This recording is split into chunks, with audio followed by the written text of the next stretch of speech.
ನಮಸ್ಕಾರ ಸ್ನೇಹಿತರೆ, story world ಅನ್ನೋ ಚಾನಲ್ಗೆ ಸ್ವಾಗತ. ಶ್ರೀ ಲಕ್ಷ್ಮೀ ದೇವಿಯು ಸಂಪತ್ತಿನ ದೇವತೆಯಾದರೆ ಮತ್ತೊಂದೆಡೆ ಭಗವಾನ್ ವಿಷ್ಣುವಿನ ಪತ್ನಿ. ಅಷ್ಟು ಮಾತ್ರವಲ್ಲ, ಲಕ್ಷ್ಮೀ ದೇವಿಯ ಬಗ್ಗೆ ನಿಮಗೆ ತಿಳಿಯದ ವಿಷಯಗಳು ಸಾಕಷ್ಟಿವೆ. ಆ ವಿಶೇಷ ಸಂಗತಿಗಳಾವವು. ಹಿಂದೂ ಧರ್ಮೀಯರು ಲಕ್ಷ್ಮೀ ದೇವಿಯನ್ನು ಸಂಪತ್ತಿನ ದೇವತೆ ಮತ್ತು ಅದೃಷ್ಟ ದೇವತೆ ಎಂದು ಪರಿಗಣಿಸುತ್ತಾರೆ. ಆದುದರಿಂದ ಈ ದಿನದಂದು ನಾವು ಲಕ್ಷ್ಮೀ ದೇವಿಯನ್ನು ಒಲಿಸಿಕೊಳ್ಳುವ ಒಂದಿಷ್ಟು ಸರಳ ಮಾರ್ಗಗಳನ್ನು ಹೇಳುತ್ತೇವೆ. ಶ್ರೀ ಅಥವಾ ಲಕ್ಷ್ಮಿಯನ್ನು ವೇದಗಳಲ್ಲಿ ಸಂಪತ್ತು ಮತ್ತು ಅದೃಷ್ಟ ಶಕ್ತಿ ಮತ್ತು ಸೌಂದರ್ಯದ ದೇವತೆಯಾಗಿ ಚಿತ್ರಿಸಲಾಗಿದೆ. ತನ್ನ ಮೊದಲನೇ ಅವತಾರದಲ್ಲಿ ಪುರಾವೆಗಳ ಪ್ರಕಾರ ಅವಳು ಭೃಂಗ ಋಷಿಯ ಮುದ್ದಿನ ಮಗಳಾಗಿದ್ದಳು. ಅವಳು ನಂತರ ಸಮುದ್ರ ಮಂಥನದ ಸಮಯದಲ್ಲಿ ಸಾಗರದಿಂದ ಜನಿಸಿದಳು. ಭಗವಾನ್ ವಿಷ್ಣುವಿನ ಅವತಾರ ಮಾಡಿದಾಗ ವಿಷ್ಣುವಿನ ಹೆಂಡತಿಯಾಗಿ ಅವಳು ಆತನ ಜೀವನ ಸಂಗಾತಿಯಾಗಿ ಜನ್ಮ ತೆಗೆದುಕೊಳ್ಳುತ್ತಾಳೆ. ಭಗವಾನ್ ವಿಷ್ಣು ವಾಮನ, ರಾಮ ಮತ್ತು ಕೃಷ್ಣನಂತೆ ಕಾಣಿಸಿಕೊಂಡಾಗ ಅವಳು ಪದ್ಮ ಅಥವಾ ಕಮಲ, ಸೀತಾ ಮತ್ತು ರುಕ್ಮಿಣಿಯಾಗಿ ಕಾಣಿಸಿಕೊಂಡಳು.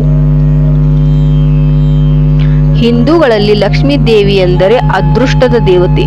ಲಕ್ಷ್ಮಿ ಎಂಬ ಪದವು ಸಂಸ್ಕೃತ ಪದ ಲಕ್ಷ್ಯದಿಂದ ಬಂದಿದೆ. ಇದರರ್ಥ ಲಕ್ಷ್ಮೀ ದೇವಿಯು ಸಂಪತ್ತು ಮತ್ತು ಸಮೃದ್ಧಿಯ ದೇವತೆ.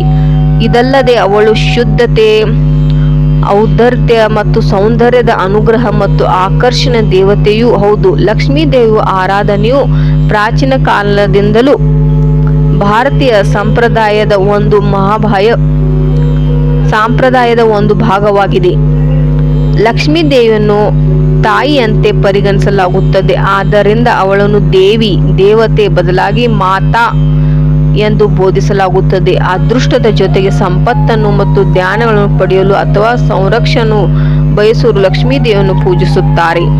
ಲಕ್ಷ್ಮೀ ದೇವಿಯು ವಿಷ್ಣುವಿನ ಸಕ್ರಿಯ ಶಕ್ತಿಯಾಗಿದ್ದಾಳೆ. ಅವಳು 4 ಕೈಗಳು, ಧರ್ಮ, ಅರ್ಥ, ಕಾಮ ಮತ್ತು ಮೋಕ್ಷ ಎಂಬ 4 ಪುರುಷಾರ್ಥಗಳನ್ನು ದಯಪಾಲಿಸುವ ಶಕ್ತಿಯನ್ನು ಪ್ರತಿನಿಧಿಸುತ್ತದೆ. ಲಕ್ಷ್ಮೀ ದೇವಿಯ ಚಿತ್ರದಲ್ಲಿ ಅವಳನ್ನು ಸಾಮಾನ್ಯವಾಗಿ ಆಕರ್ಷಕವಾಗಿ ಸುಂದರವಾಗಿ ವಿವರಿಸಲಾಗಿದೆ ಮತ್ತು ಸರೋವರದ ಮೇಲೆ ತೆರೆದ 8 ದಳಗಳ ಕಮಲದ ಹೂವಿನ ಮೇಲೆ ಕುಳಿತು ಅಥವಾ ನಿಂತು ಅವಳ 2 ಕೈಗಳಲ್ಲಿ ಕಮಲವನ್ನು ಹಿಡಿದಿರುತ್ತಾಳೆ. ಈ ಕಾರಣಕ್ಕಾಗಿ ಆಕೆಗೆ ಪದ್ಮ ಅಥವಾ ಕಮಲ ಎಂಬ ಹೆಸರು ಬಂದಿದೆ ಎನ್ನುವ ನಂಬಿಕೆ ಇದೆ. ಅವಳು ಕಮಲದ ಹಾರವನ್ನು ಸಹ ಅಲಂಕರಿಸುತ್ತಾಳೆ. ಆಗಾಗ ಅವಳಿಗೆ 2 ಬದಿಗಳಲ್ಲಿ ಆನೆಗಳು ಮಡಿಕೆಯಲ್ಲಿ ನೀರನ್ನು ಚೆಲ್ಲುತ್ತಿರುವಂತೆ ಕೂಡ ಚಿತ್ರಿಸಲಾಗುತ್ತದೆ. ಈಕೆ ಬಣ್ಣವನ್ನು ಗಾಢ ಗುಲಾಬಿ, ಚಿನ್ನ, ಹಳದಿ ಅಥವಾ ಬಿಳಿ ಎಂದು ವಿವರಿಸಲಾಗಿದೆ. ಆದರೆ ವಿಷ್ಣುವಿನ ಬಳಿ ಇದ್ದಾಗ ಆಕೆಯನ್ನು ಕೇವಲ 2 ಕೈಗಳಿಂದ ಚಿತ್ರಿಸಲಾಗಿದೆ. ಈಕೆಗೆ 4 ಕೈಗಳು, ಪದ್ಮ, ಶಂಖ, ಚಿಪ್ಪು, ಅಮೃತದ ಕಲಶ ಮತ್ತು ಬಿಲ್ವ ಹಣ್ಣುಗಳನ್ನು ತಾಯಿ ಮಾತಾ ಹಿಡಿದಿರುತ್ತಾಳೆ. ಲಕ್ಷ್ಮೀ ದೇವಿಯನ್ನು ಚಿನ್ನ ಅಥವಾ ಹಳದಿ ಬಣ್ಣವನ್ನು ಚಿತ್ರಿಸಿದರೆ ಅದು ಅವಳನ್ನು ಎಲ್ಲಾ ಸಂಪತ್ತಿನ ಮೂಲವೆಂದು ಸೂಚಿಸುತ್ತದೆ. ಬಿಳಿಯಾಗಿದ್ದರೆ ಪ್ರಕೃತಿಯ ಶುದ್ಧ ಸ್ವರೂಪವನ್ನು ಪ್ರತಿನಿಧಿಸುತ್ತದೆ. ಗುಲಾಬಿ ಬಣ್ಣವು ಹೆಚ್ಚು ಸಾಮಾನ್ಯವಾಗಿದೆ. ಅವಳು ಎಲ್ಲರ ತಾಯಿಯಾಗಿರುವುದರಿಂದ ಜೀವಿಗಳ ಬಗ್ಗೆ ಅವಳ ಸಹಾನುಭೂತಿಯನ್ನು ಸೂಚಿಸುತ್ತದೆ. ಕಮಲದ ಹೂವಿನ ವಿವಿಧ ಹಂತಗಳು ಅಭಿವೃದ್ಧಿಯ ವಿವಿಧ ಹಂತಗಳಲ್ಲಿ ಜಗತ್ತು ಮತ್ತು ಜೀವಿಗಳನ್ನು ಪ್ರತಿನಿಧಿಸುತ್ತದೆ. ಚಿತ್ರದಲ್ಲಿ ಮಾತಾ ಲಕ್ಷ್ಮಿ ತನ್ನ ಕೈಯಲ್ಲಿ ತೆಂಗಿನಕಾಯಿ, ಶಂಕು, ನೀರು ಇತ್ಯಾದಿಗಳನ್ನು ಹಿಡಿದರೆ ಆಕೆ ಸೃಷ್ಟಿಯ 3 ಹಂತಗಳನ್ನು ಸೂಚಿಸುತ್ತಾಳೆ ಎಂದರ್ಥ. ಮತ್ತೊಂದೆಡೆ ಅವಳ ಕೈಯಲ್ಲಿ ದಾಳಿಂಬೆ ಅಥವಾ ನಿಂಬೆ ಇದ್ದರೆ ಅದು ಇಡೀ ಜಗತ್ತನ್ನು ತನ್ನ ನಿಯಂತ್ರಣದಲ್ಲಿದೆ ಎಂದು ತೋರಿಸುತ್ತದೆ.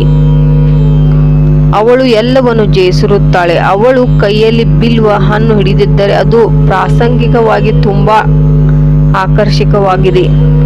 ಲಕ್ಷ್ಮೀ ದೇವಿಯು ಕೆಲವು ಶಿಲ್ಪಿಗಳಲ್ಲಿ ಗೂಬೆಯನ್ನು ಅವಳ ವಾಹನವೆಂದು ತೋರಿಸಲಾಗಿದೆ. ಅದೇ ಚಿತ್ರದಲ್ಲಿ ಲಕ್ಷ್ಮೀ ದೇವಿಯು ವಾಹನ ನವಿಲು ಎಂದು ಕೂಡ ಚಿತ್ರಿಸಲಾಗಿದೆ. ತಾಯಿ ಲಕ್ಷ್ಮೀ ದೇವಿಯು ನಿಮಗೆಲ್ಲರಿಗೂ ಆರೋಗ್ಯ ಸಂಪತ್ತು ಕೊಟ್ಟು ಕಾಪಾಡಲೆಂದು ಆ ದೇವಿಯಲ್ಲಿ ಬೇಡಿಕೊಳ್ಳುತ್ತೇನೆ. ಈ ವಿಡಿಯೋ ನಿಮಗೆ ಇಷ್ಟವಾಗಿದ್ದಲ್ಲಿ ಲೈಕ್ ಮಾಡಿ, ಶೇರ್ ಮಾಡಿ ಮತ್ತು ಸಬ್ಸ್ಕ್ರೈಬ್ ಮಾಡಿ. ಹರೇ ಕೃಷ್ಣ, ಹರೇ ರಾಮ.